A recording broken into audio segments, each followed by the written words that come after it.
Winning one Premier League title is hard. Winning two is legendary.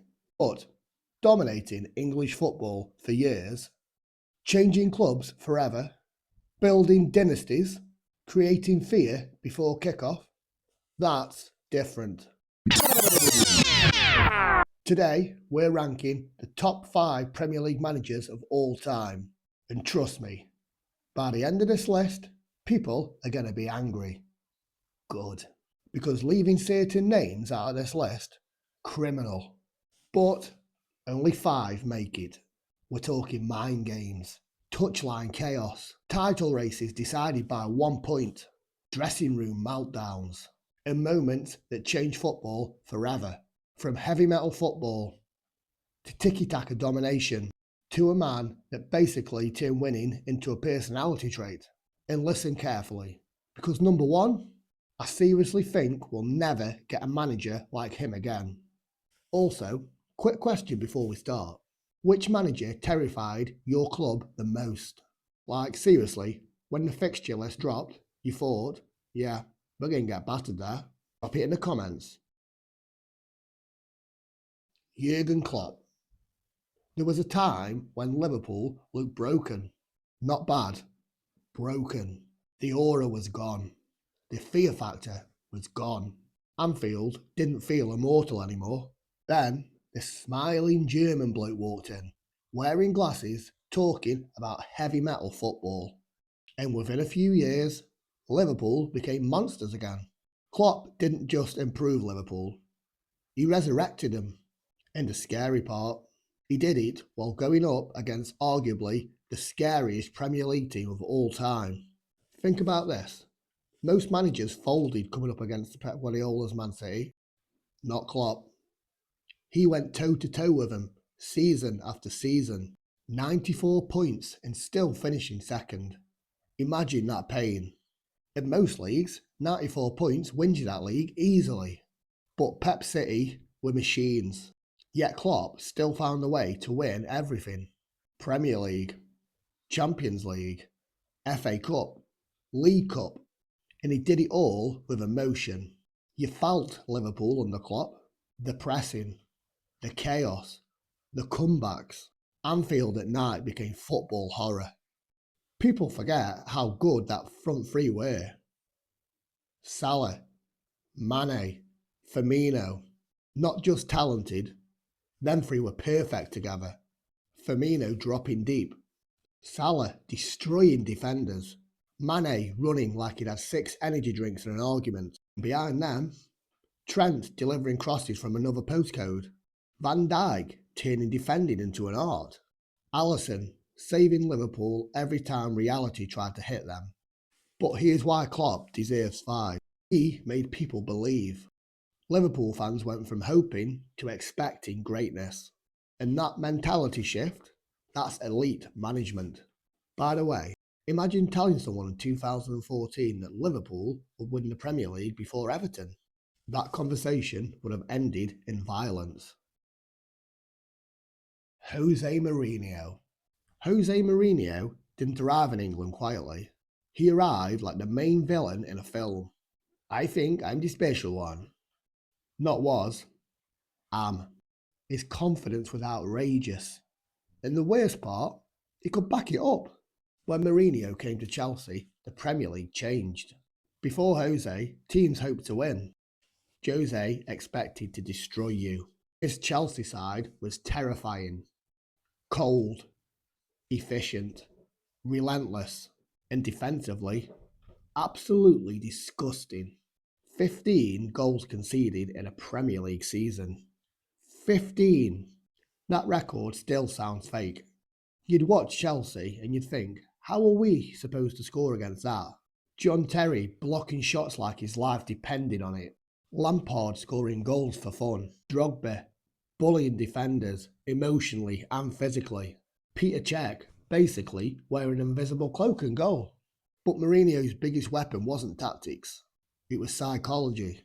This man could turn a press conference into warfare. He'd attack referees. He'd protect his players. Create siege mentalities. Sometimes it felt like Mourinho was fighting the entire planet. And the thing about Jose, he made winning ugly look beautiful. Other managers wanted poetry. Mourinho wanted 3 points in your tears. But there's another reason why he's ranked at number 4. He gave us drama. Every rivalry seemed personal. Wenger, Ferguson, Guardiola. He wasn't just coaching football matches, he was starring in them. Quick pause. If football managers were wrestlers, Mourinho is 100% the heel that everybody hates, but secretly loves. You know that's true. Arsène Wenger. When Arsene Wenger first arrived at Arsenal, English football didn't understand him. Fans mocked the glasses, mocked the diet changes, mocked the sports science. Then, Arsenal started cooking everybody. Wenger modernised English football, and that is not exaggerating. Nutrition, training methods, player care. He was way ahead of his time. And then, there's the obvious thing. The Invincibles. The fact that Arsenal went an entire Premier League season unbeaten still sounds mental. 38 games, 0 losses. That shouldn't happen, especially in England. And the football, beautiful. Fast passing, movement everywhere. Thierry Henry destroying defenders for fun. Honestly, Henry under Wenger looked unfair. Vieira controlling midfield. Dennis Bergkamp doing things that looked unreal. Robert Perez gliding around making football look easy. But Wenger's greatness goes beyond trophies, because he kept Arsenal competitive during the chaos. Moving stadiums, budget restrictions, selling star players constantly. Yet Arsenal still stayed relevant. And here's the sad thing. Towards the end, people forgot how revolutionary he was. Football moved so fast, the fans became spoiled. But without Wenger, the Premier League will probably look a lot different than it is today. Also, can we just admit something? Prime Wenger coat game was unbelievable. The massive zip-up jacket had more aura than some football clubs. Pep Guardiola. Pep Guardiola doesn't just win, he takes over football. Everywhere he goes, eventually somebody starts copying him. When Pep arrived in Manchester, people says his style of football wouldn't suit the Premier League. Yeah, that one aged horribly. Centurions, treble winners, 4 league titles in a row. The consistency is seriously terrifying.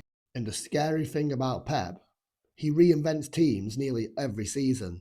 False nines, inverted fullbacks, centre-backs in midfield.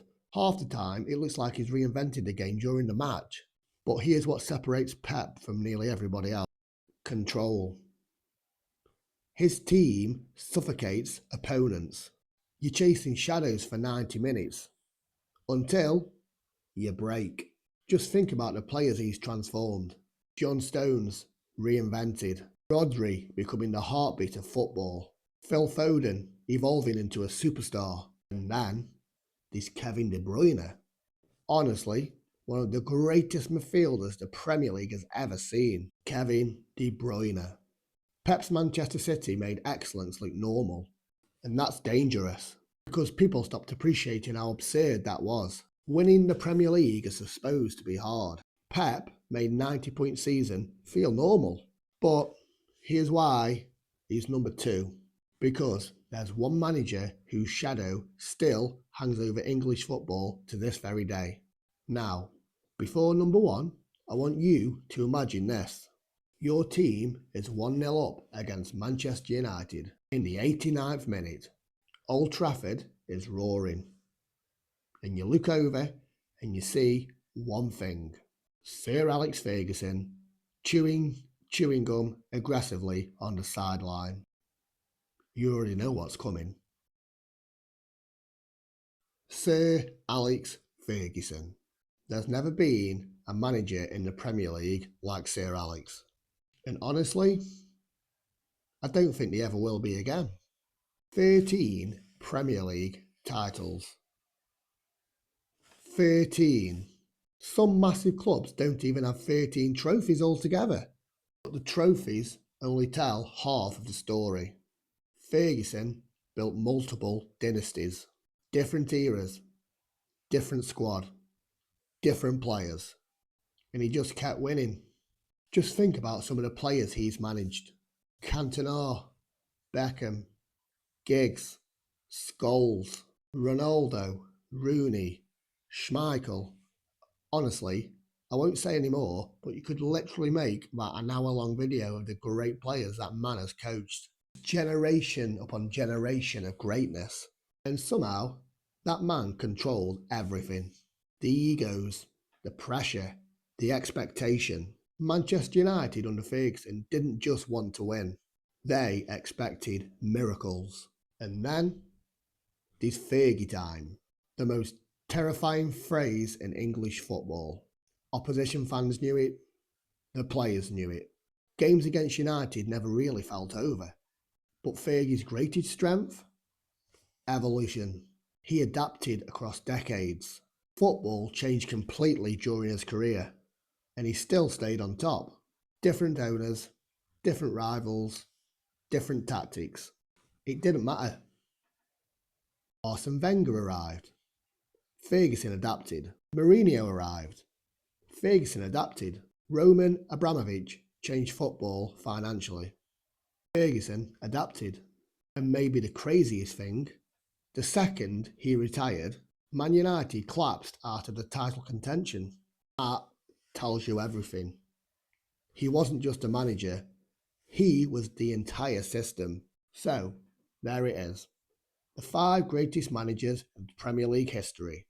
Klopp, Mourinho, Wenger, Pep and Sir Alex. But now comes the chaos, because football fans never agree on this list. So, I need to know, who did I rank too high? Who did I disrespect? And who should have made this list? And if you enjoyed this video, subscribe to Terry's Chaos, where football history and madness never stop. And remember, football isn't just a sport, it's absolute chaos.